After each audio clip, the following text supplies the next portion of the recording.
ঈসা আলাইহিস সালাম দাজ্জালকে মারার পরে আরেকটা প্রজাতি বের হবে, এর নাম ইয়াজুজ আর মাজুজ। নাম শুনেছেন? এই যে এই সূরার মধ্যেই আছে, এই সূরা কাহাফের কথা বললাম না, সূরা কাহাফের পিছনের দিকে আছে ইন্না ইয়াজুজ ওয়া মাজুজ মুফসিদুনা ফিল আরদ।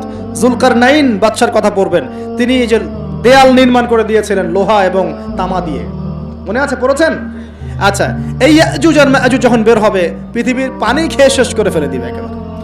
এরা এত বেশি হিংস্র হবে যে এদের সাথে লড়াই করার মতো ক্ষমতা কোনো মানুষেরই থাকবে না। এমনকি ঈসা আলাইহিস সালামেরও নয়। ঈসা আলাইহিস সালাম তুর পাহাড়ে চলে যাবেন মুসলিমদেরকে নিয়ে, তুর পাহাড়ের ভিতরে মুসলিমরা সেখানে লুকিয়ে থাকবে, পৃথিবীর মেসাকার অবস্থা হয়ে যাবে, পৃথিবীর পানি খেয়ে শেষ করে ফেলে দিবে একদম হিংস্র প্রজাতি। তখন ঈসা আলাইহিস সালাম আল্লাহর কাছে দোয়া করবেন, আল্লাহ এই বিভৎস জাতিকে ধ্বংস করো। আল্লাহ রাব্বুল আলামিন তখন ওই ইয়াজুজ আর মাজুজের এই কাঁধে, ঠিক কাঁধের মাঝখানে একটা ভাইরাস জন্ম দিবেন। কি জন্ম দিবেন? ওই যে বলি না মহামারীর ভাইরাস, অমুক ভাইরাস তমুক ভাইরাস, এই ভাইরাস আরও সামনে আছে বাকি এখনো। ওই ভাইরাসে, ওই পোকায়, ওই ব্যাকটেরিয়া বা যেটাই হোক আল্লাহ পাক যাই দিবেন, এতে করে ইয়াজুজ আর মাজুজের পুরো প্রজাতি ধপধপ ধপধপ করে মারা যাবে। মানে এটা ছোঁয়াচে রোগ হবে। কি রোগ হবে? ছোঁয়াচে। ঠিক যেমন আমরা একটু করোনা দেখলাম না, একজন থেকে আরেকজন, একজন থেকে আরেকজন, এরকম জিনিস চলবে আরো বিশ্বে। আর এখনকার নতুন রিসার্চ হচ্ছে ওই সাইবেরিয়া অঞ্চলের যে বরফগুলো আছে না, ওর নিচে এই 1 লাখ বছর, 1.5 লাখ বছর, 2 লাখ বছর আগের ভাইরাসগুলো নতুন করে জায়গা শুরু করেছে এখন। হ্যাঁ, এগুলো বিজ্ঞানীরা বলছেন যে এগুলো আবার কোন দিন জানি পৃথিবীতে আত্মপ্রকাশ করা শুরু হয়।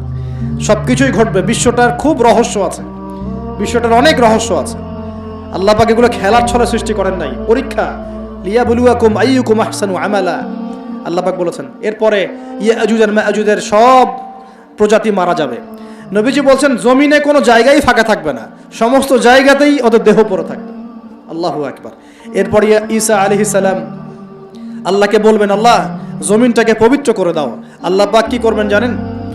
বড় বড় নখরওয়ালা, বড় বড় নখ আছে, নখ দেখেছেন? বড় বড় নখ, বড় বড় নখওয়ালা একটা স্পেশাল প্রজাতির পাখি আল্লাহ পাঠাবেন। কি পাঠাবেন? পাখি। এটা কোন পাখি, কি নাম আমরা জানি না।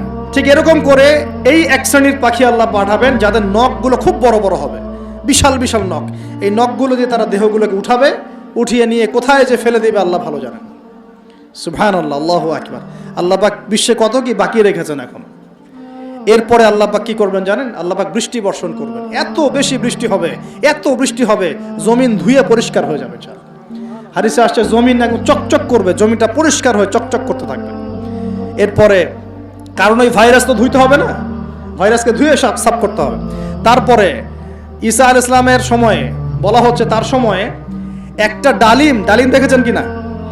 আনার ডালিম, এই ডালিমের যে খোসা হয় না, এই ডালিমের খোসার নিচে একটা পুরো পরিবার আশ্রয় নিতে পারবে। কি বুঝলেন? এত বড় বড় ফল হবে, এত বরকত হবে জমিনের মধ্যে। কখন বরকত হয়? যখন একটা জনপদের অধিবাসীরা আল্লাহর সামনে আত্মসমর্পণ করে, তখন আল্লাহ বরকত দেন। আমরা কি আত্মসমর্পণ করছি? এই জন্যই তো অর্থনৈতিক মন্দা চলছে। এমনি এমনি নাকি? সুদ খাচ্ছেন, দিব্যি ঘুষ খাচ্ছেন, দুর্নীতি করছেন, জেনা করছেন, মানুষের সম্পদ আত্মসাৎ করছেন, মাপে কম দিচ্ছেন, আবার নামাজও পড়ছেন, মাশাআল্লাহ। তো বরকত কোত্থেকে আসবে? তো বরকত কখন আসে? যখন একটা কওম আল্লাহর সামনে সম্পূর্ণ আত্মসমর্পণ করে। তো নবী সাল্লাল্লাহু আলাইহি ওয়াসাল্লাম অনেক দিন আগেই বলেছেন, 1400 বছর আগেই, যখন মসজিদগুলোর মধ্যে হট্টগোল বেড়ে যাবে তখন ধরে নিবে যে কিয়ামত কাছাকাছি চলে এসেছে। আর মসজিদগুলো হবে চাকচিক্যময়, চকচকা, দেখে মনে হচ্ছে তাজমহল। মসজিদগুলো হবে চাকচিক্যময়, কিন্তু মসজিদ থেকে হেদায়েত উঠে যাবে। এমনও হাদিস এসেছে, মুসল্লিরা মসজিদে নামাজ পড়বে, জামাতে নামাজ পড়বে, কিন্তু ওই মুসল্লিদের মধ্যে একজন প্রকৃত ইমানদার মানুষ খুঁজে পাওয়া যাবে না। এমনও হাদিস এসেছে, যদিও হাদিসগুলো সব জায়গায় বলতে পারি না আমরা। এমনও হাদিস এসেছে যে মসজিদে মুসল্লিরা নামাজ পড়বে, কিন্তু মুসল্লিদের মধ্যেও একজন প্রকৃত ইমানদার মানুষ খুঁজে পাওয়া যাবে না। আপনারা হয়তো মনে করছেন সেই যুগ অনেক দেরি আছে, আমরা দেখছি সেই যুগ চলে এসেছে।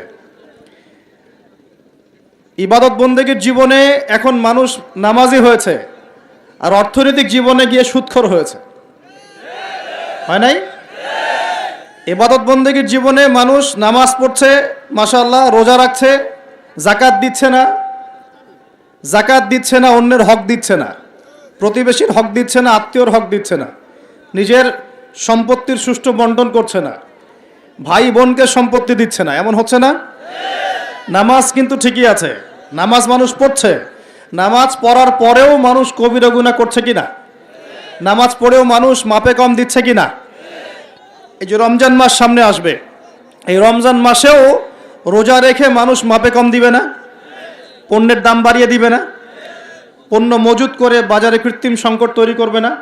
কিছু অসাধু ব্যবসায়ী তৈরি হবে রমজান মাসে, তার অপেক্ষায় বসে আছে কখন রমজান আসবে দাম বাড়িয়ে দিব, অপেক্ষা করে বসে আছে। আর আমি বিগত 2টা লেকচারে বলেছি, কেউ কেউ বলতে পারে ভবিষ্যৎবাণী করছে, কিন্তু যারা বাস্তবতা বোঝে তারা বুঝবে এটা বাস্তব, ভবিষ্যৎ না, এটা বর্তমান। বর্তমানটা কি? আসন্ন রমজানে জিনিসপত্রের দাম দ্বিগুণ হয়ে যাবে। কি করবেন এখন? আপনি না হয় সামর্থ্যবান কিছু খেয়ে পরে বাঁচতে পারবেন, যার সামর্থ্য নাই সে কি করবে?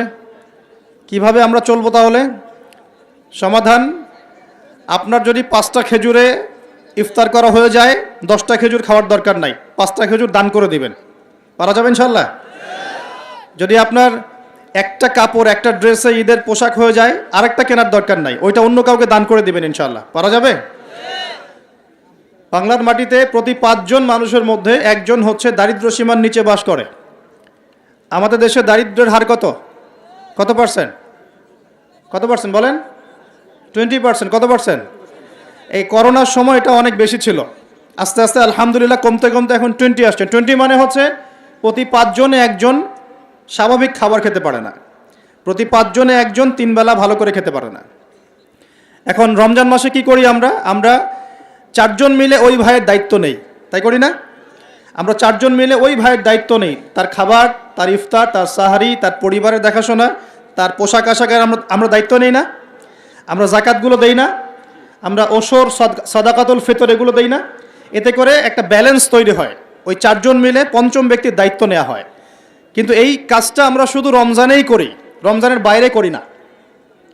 এখন যদি 5 জনের মধ্যে 4 জন মানুষ খায়, একজন যদি 4 জনের মতো না খেতে পারে, তাহলে ঘটনা এমন দাঁড়াচ্ছে যে মনে করেন আমাদের পুরো দেশে মানুষ আছে, মনে করেন কথার কথা বলছি 20 কোটি। কত কোটি?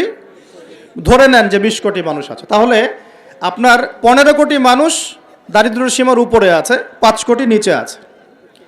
5 কোটি সংখ্যাটা কি কম না বেশি? আচ্ছা, 15 কোটি মানুষ যে খাবার আমরা খাচ্ছি, এই খাবারের সাথে যদি আরও 5 কোটি মানুষকে আমরা খাওয়াতে চাই রমজান মাসে, তাহলে বাজারে যে খাদ্যদ্রব্য আছে এর উপরে চাহিদা বাড়বে না? বাড়বে না? বুঝতে পারছেন না? চাহিদা যখন বেড়ে যাবে, দামটা কি বাড়বে না কমবে? বেড়ে যাবে। এর উপর আবার আছে দুর্নীতি, এর উপরে আবার থাকবে ধনীরা জাকাত দিবে না অনেকেই, এর উপরে আবার থাকবে কালোবাজারি, এর উপরে আবার সিন্ডিকেট করবে, এর উপরে আবার মাপে কম দিবে, মানে সব মিলিয়ে একটা কৃত্রিম সংকট তৈরি হয়ে যাবে। তখন আপনি কি করবেন? সলিউশন বললাম, যার সামর্থ্য আছে অপচয় কমিয়ে দিবেন। 1 নম্বর কাজ কি? অপচয় কমিয়ে দিবেন, প্রতিবেশীর হক দিবেন। নিজে খেলাম, আমার আত্মীয় স্বজন না খেয়ে আছে, আমার প্রতিবেশী না খেয়ে আছে, এমনটা করতে যাবেন না। যদি 5টা খেজুরে কাজ হয়ে যায়, 6 নম্বর খেজুরটা মানুষকে দান করে দিন। যদি এভাবে চলতে পারেন সবাই খেতে পারবে। এখন বড় সলিউশন কি? এটা তো ইসলামিক সলিউশন বললাম। অপচয় কমিয়ে দেয়া, অপচয় কমিয়ে দেয়া, নিজে খাওয়া, অন্য ভাইকে খাইয়ে খাওয়া। যেমন একটা হাদিস এসেছে, সে ব্যক্তি মুমিন হতে পারবে না যে নিজে পেট ভরে খায়, প্রতিবেশী না খেয়ে থাকে। হাদিস আছে না? এই হাদিসগুলোর উপর আমল করলে সমাজে কোনো দারিদ্রতা থাকতো না। আমরা এগুলো বলি ঠিকই, কিন্তু এগুলোর উপর আমল করতে পারি না। আমরা নিজে পেট ভরে খেলে আমরা চাই কি পরের দিনও যেন আমার খাবার রিজার্ভ থাকে, ওইটা আমি চেষ্টা করি। মানুষকে দান করা তো দূরের কথা, আমার যতটুকু আছে আরও ডাবল করতে চাই, ট্রিপল করতে চাই, আরও বেশি করতে চাই। এতে করে সমাজে কী হয়েছে জানেন? সমাজে এক শ্রেণীর মানুষ দিন দিন ধনী হয়েছে, আর এক শ্রেণীর মানুষ দিন দিন গরিব হয়েছে। মধ্যবিত্তের সংখ্যা কিন্তু খুব কম এখন, কারণ ধনীরা দিন দিন ধনী হচ্ছে, গরিবরা দিন দিন গরিব হচ্ছে। মাঝখানে আমরা কিছু মানুষ পড়ে আছি, না কারো কাছে হাত পাততে পারি, না কারো কাছে মনের কথা বলতে পারি। মধ্যবিত্তরা এমন না যে মান সম্মানের খাতিরে কাউকে কিছু বলতেও পারে না, কারো কাছে হাতও পাততে পারে না। আর দরিদ্র মানুষরা না হয় চেয়ে খেতে পারে, তাই না? তো একটু বোঝেন, আলোচনা অনেক গভীরে যাবে। প্রিয় ভাইয়েরা, আমরা যদি অন্যের দায়িত্ব নেওয়ার মনোভাব রাখি যে আমি নিজেও খাবো, আমার প্রতিবেশীকে খাওয়াবো, আমার আত্মীয়দেরকে খাওয়াবো, এবং আমি অপচয় করব না, আমার খাবার যতটুকু হয়ে যায় এতটুকুতে তুষ্ট থাকবো, বাকিটা আমি দান করব, সদকা করব। রমজানে যদি এরকম করতে না পারেন, রমজানে আপনাদের ভয়াবহ বিপদ অপেক্ষা করছে। বলতে পারেন যে ভবিষ্যৎবাণী করে গেল নাকি? দেখেন না কি হয়, কথাটা আগে শোনেন তো, কথাটা শুনে আগে দেখেন তো কি হয়।